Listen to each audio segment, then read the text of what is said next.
అస్సలాముఅలైకుం వరహమతుల్లాహి వబరకాతుహు. ఈరోజు మనము బ్రౌన్ రైస్తో అన్నం వండుకుందాం. దీనివల్ల షుగర్ లెవెల్స్ కంట్రోల్లో ఉంటాయి. ఒంటికి కూడా B12 బాగా అందుతుంది. దీనివల్ల మనము బ్రౌన్ రైస్ ప్రతిరోజు తింటే మనం ఆరోగ్యంగా ఉంటాము. అయితే ఫ్రెండ్స్, ఇది నైట్ మొత్తం నానబెట్టుకోవాలి, ఉదయాన్నే కుక్ చేసుకోవాలి. చూడండి, రాత్రంతా నానబెట్టిన తర్వాత బియ్యం ఇలా ఉంటాయి. దీన్ని మనం కుక్ చేసుకుందాం. ఇదే బియ్యంలో ఆకుకూరలు వేసుకొని వండుకోవాలి. చూడండి, ఇలా వేసాను బియ్యంలో ఆకుకూరలు. ఇలా ఆకుకూరలు వేసుకోవడం వల్ల ప్రతిరోజు మనకి చాలా మంచిది.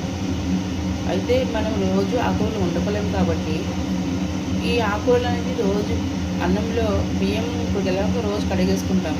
అదే అన్నంలో రోజు ఇలా ఆకుకూరలు వేసుకుంటే చాలా మంచిదండి. రోజు ఆకుకూరలు తినాలి.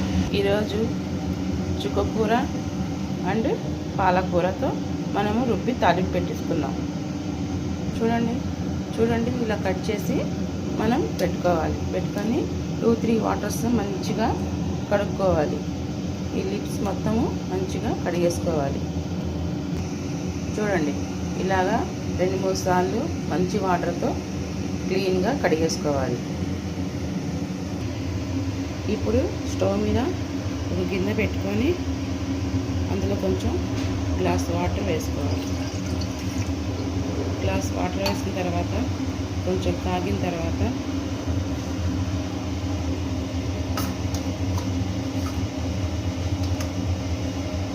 ఉల్లిపాయలు, పచ్చిమిరపకాయలు, ఉల్లిగడ్డ ఒకటి వేసుకొని 4 పచ్చిమిర్చి వేసుకోవాలి. మనకి ఎంత కారం కావాలో అంత చూసుకొని 4 పచ్చిమిర్చి ఉంటే సరిపోతుంది.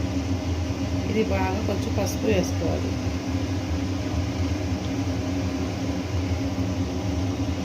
కొంచెం పసుపు వేసుకొని బాగా ఉడకబెట్టుకోవాలి. ఇలా మరుగుతూ ఉంటే ఇప్పుడు ఆకుకూరలు వేసుకోవాలి.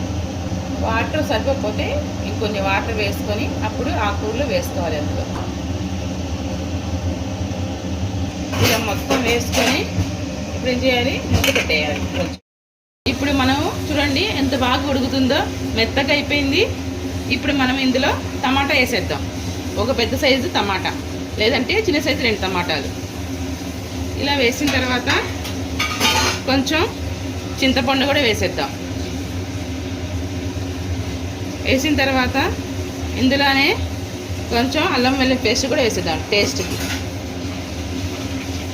ఇలాగే ఎండు కొబ్బరి తెలుసు కదండి, ఎండు కొబ్బరి అలాగే నువ్వుల పొడి 2 కలిపేసి మిక్సీ పట్టుకున్నాను. ఈ మిక్సీ కొంచెం మనం రుచి తగ్గట్టు వేసుకోవాలి. వేసిన తర్వాత బాగా మగ్గబెట్టుకోవాలి. చూడండి, బాగా మెత్తగా అయిపోయింది కాబట్టి దించే ముందు 2 స్పూన్ల చిన్న స్పూన్లతో 2 స్పూన్ల కారం, మన రుచికి తగ్గట్టు కారం. మేము ఎంత కారం అయితే తింటామో అంత కారం మనం వేసుకొని దించేసుకొని మెత్తగా రుబ్బుకోవాలి. తయారైన ఈ పులుసుని మనం తగినంత ఉప్పు వేసుకొని, మన రుచికి తగినంత ఉప్పు వేసుకొని మెత్తగా రుబ్బేసుకొని తాలింపు పెట్టుకోవాలి. ఇలా మనం మెత్తగా రుబ్బేసుకోవాలి. ఇప్పుడు తాలింపు పెట్టుకుందాం.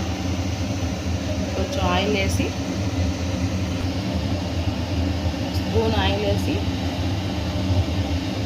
ఎక్కువ వద్దండి, కొంచెం స్పూన్ ఆయిల్ వేసి ఇందులో పోపు దినుసులు వేద్దాం.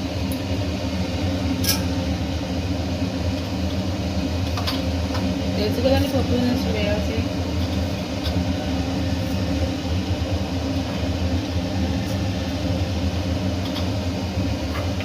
వేసిన తర్వాత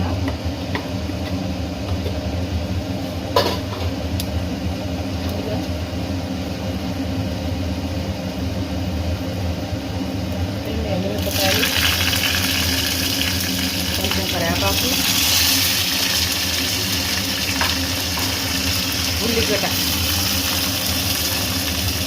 తాలింపు పెట్టుకోవాలి. లాస్ట్లో మనం తాలింపు వేసుకొని దించేసుకోవాలి. అంతే, చుక్కకూర పాలకూర పులుసు రెడీ.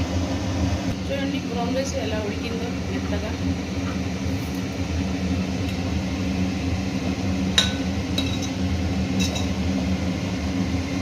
ఓకేనా, ఇలాగే మనము వండేసుకోవాలి బ్రౌన్ రైస్.